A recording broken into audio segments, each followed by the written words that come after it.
In 1991, I signed my name to a letter of resignation, a simple act that closed the door on nearly a decade of my life. A decade. The word itself feels substantial, yet looking back, it seems to have passed with the deceptive speed of a dream. For 10 years, I had been a part of that company's machinery, a cog that turned and greased and turned again. But within me, a much more significant machinery had been at work. Those years were a crucible of life-altering breakthroughs, moments of profound personal evolution that chipped away at the person I was and sculpted someone new. I walked in with a certain kind of knowledge, the street-smart, life-savvy wisdom of a younger man.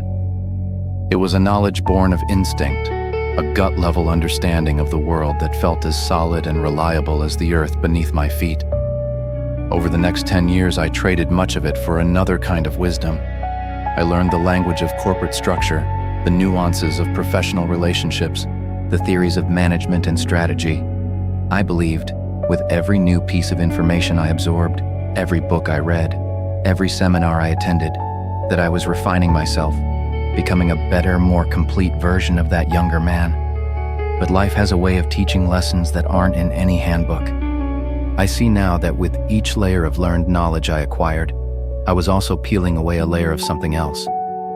I was losing some of those naive beliefs that, in retrospect, were not weaknesses, but a kind of foundational strength. They were the unshakable, planted in my base convictions that I was right, that the world was knowable, that effort was always rewarded with a predictable outcome. They were the beliefs that gave me the audacity to be bold, the simple faith that allowed me to leap without first calculating the exact depth of the water below. There is a reason they say ignorance is bliss. It's not an endorsement of stupidity, but an acknowledgement that a certain unexamined innocence carries a powerful, protective energy. When you are naive, you are whole in a way you can never be again. Your knowledge is a closed loop, self-sufficient and complete. But as you learn, the loop opens. You begin to see the infinite complexity of things, the gray areas where you once only saw black and white. You become more nuanced, more understanding, perhaps wiser. But you also become more aware of your own smallness, more acquainted with doubt.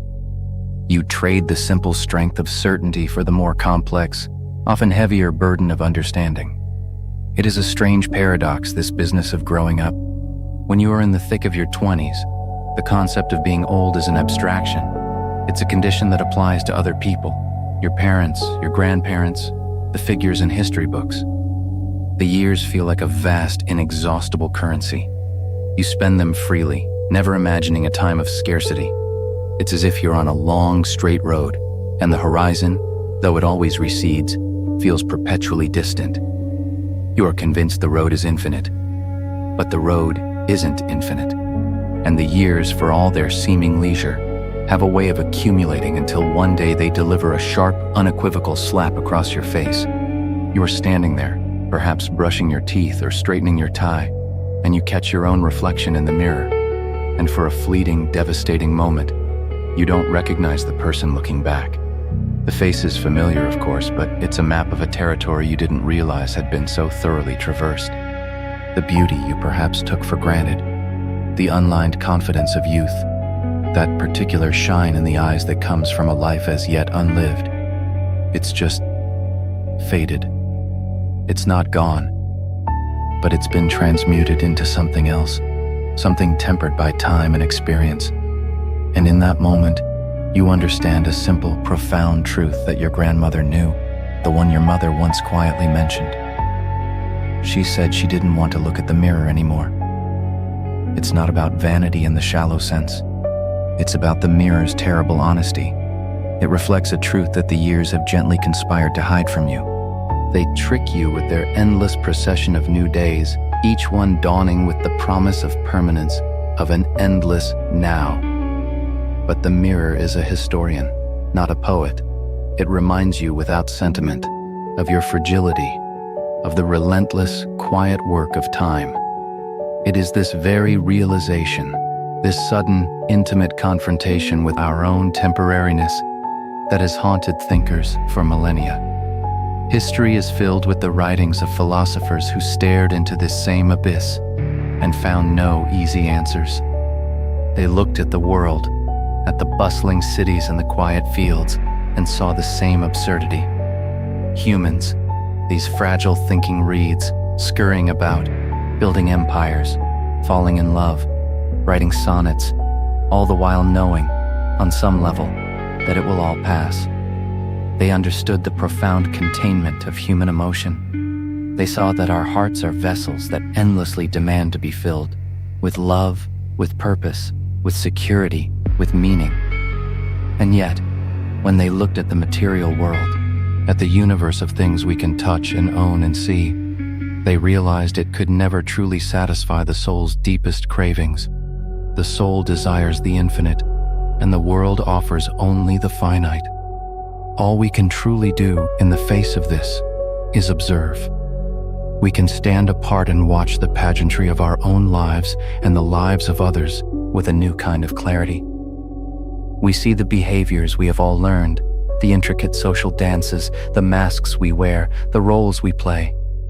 We begin to understand the profound and often painful truth that other people are just that, other people. They are not extensions of our own story, but the lead characters in theirs. They are, like us, just part of a vast, indifferent system, a system of economies, societies, and natural laws that pays no more attention to our rich, complicated inner world than the tide pays to a single grain of sand on the beach. And what do most of us do within the system? We exist, we strive, we try to meet our needs, often by using others to meet them. We learn to display our superficial qualities, to seek adornment and validation, hoping that the shimmer on the outside will fill the void on the inside. We chase the approval of a system that, in its grand architecture, doesn't even know we're here. Standing on the other side of that resignation letter, I see now that the act was not just about leaving a job. It was the outward sign of an inward resignation, a resignation to the fact that the world is a far more complex, beautiful, and heartbreaking place than my younger, naiver self could have ever imagined. The wisdom I gained came at the cost of that old, blissful ignorance.